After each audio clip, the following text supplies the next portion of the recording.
What's up everyone, John Rettinger from Buffalo here with an unboxing that I'm very excited about. This is sort of a yearly ritual now. We have the iPhone 4, the 32GB black version, ready to be unwrapped. So without further ado, let's go ahead and get started. And for those of you that may be wondering at home, here is the 3GS box next to it, just a little bit thinner here on the iPhone 4 side. So of course, we will use the big old knife to dig in. Go ahead and cut through the packaging.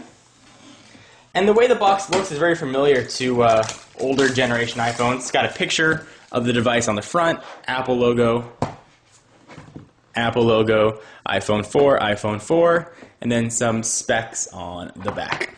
But enough about the box. It's what's inside that counts. Go ahead and open it up. We've got just a bit of cardboard on top, nothing on the side. And I have not held one of these or seen one, so I'm very excited to sort of see what this looks like. Here is the iPhone 4, and I can tell you it feels very solid in hand. Very impressively so, actually. But we'll put that off to the side for just a minute, and we'll dig in and see what else we get. So inside, designed by Apple in California, odds are you're going to have your fingertips, and I believe the SIM removal tool has SIM removed itself from the packaging. So fingertips, iPhone 4, and a few Apple stickers, for those of you that were wondering. Push that off to the side, and sort of your standard array of accessories. You've got your USB wall charger, USB and sync cord, and headphones look to be the same with the inline mic.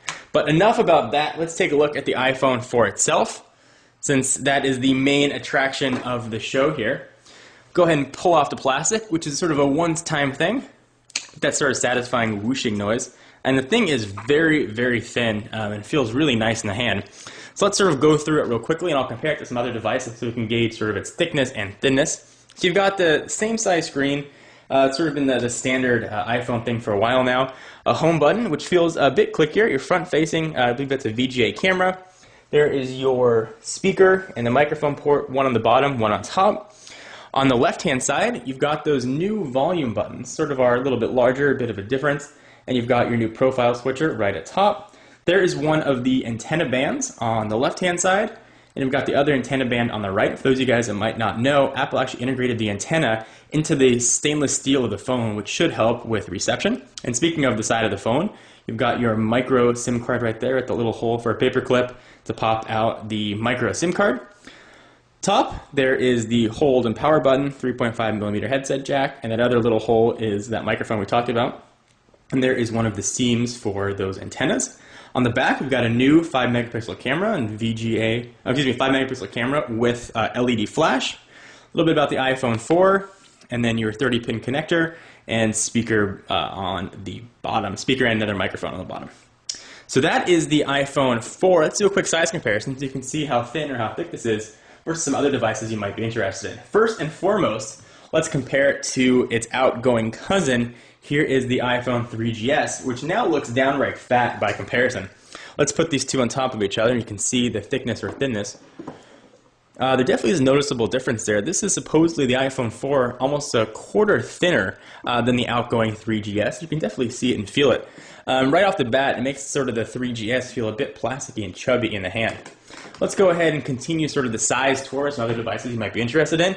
Here is the much, much larger Evo 4G.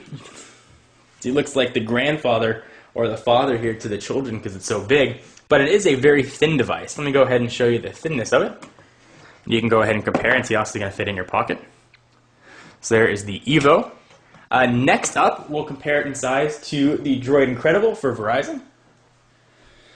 And pretty similar in size, actually. There's that. Let's go to stack them. You can see the thickness. The Droid Incredible is significantly thicker. And finally, the last phone that you guys may be considering is the Nexus 1. These are all sort of Android devices. Here is the Nexus 1. And a bit thicker. So I'm going to go ahead and dig into the iPhone 4. Certainly there'll be a ton of coverage coming up today, tomorrow, the next days. We'll be walking through all the features, doing full reviews and demonstrations. Anything in particular that you want to see of the iPhone 4, be sure to leave your comments. And be sure to check out technobuffalo.com for all of your tech news and to make your own tech sublog, even monetize it and make some bucks or talk to other users in our built-in social network. I am John Rettinger, and I will see you in the next video.